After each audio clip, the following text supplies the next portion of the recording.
Ronan সুলিভানের বুদ্ধিদীপ্ত Panenka শটে ভারতের দম্ভ চূর্ণ বিচূর্ণ করে সাব চ্যাম্পিয়ন হয় বাংলাদেশ। ২০ না পেরোনো দামাল ছেলেদের এই জয়ে আনন্দের সাগরে ভাসছে পুরো দেশ।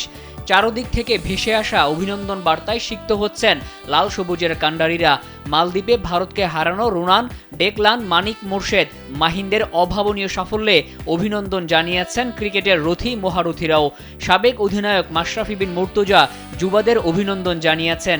সেই সাথে মুশফিকুর রহিম, তামিম ইকবাল, মাহমুদুল্লাহ রিয়াদ, তাসকিন আহমেদ, লিটন কুমার দাস সহ আরও অনেক ক্রিকেটার সামাজিক মাধ্যমে অভিনন্দন জানিয়েছেন সাবজয়ী দলকে। স্যান্ডেলিনা সো, রূপচর্চায় আভিজাত্য। এছাড়া বাংলাদেশ ক্রিকেট বোর্ড যুবাদের সাফল্যে অভিনন্দন জানিয়েছে। ক্রিকেট আর ফুটবল ভিন্ন ডিসিপ্লিন হলেও ভারতকে হারিয়ে ছিনিয়ে আনা এই জয়ের আবেগ তো একটাই। অনূর্ধ্ব ২০ দলের এই সাফল্য শুধু ট্রফি জয় নয়, এটি আগামী বাংলাদেশ ফুটবলের জন্য এক উজ্জ্বল বার্তা। তাই তো ক্রিকেট তারকারাও আজ সুর মিলিয়েছেন কোটি সমর্থকদের সাথে। সাবাস বাংলাদেশ।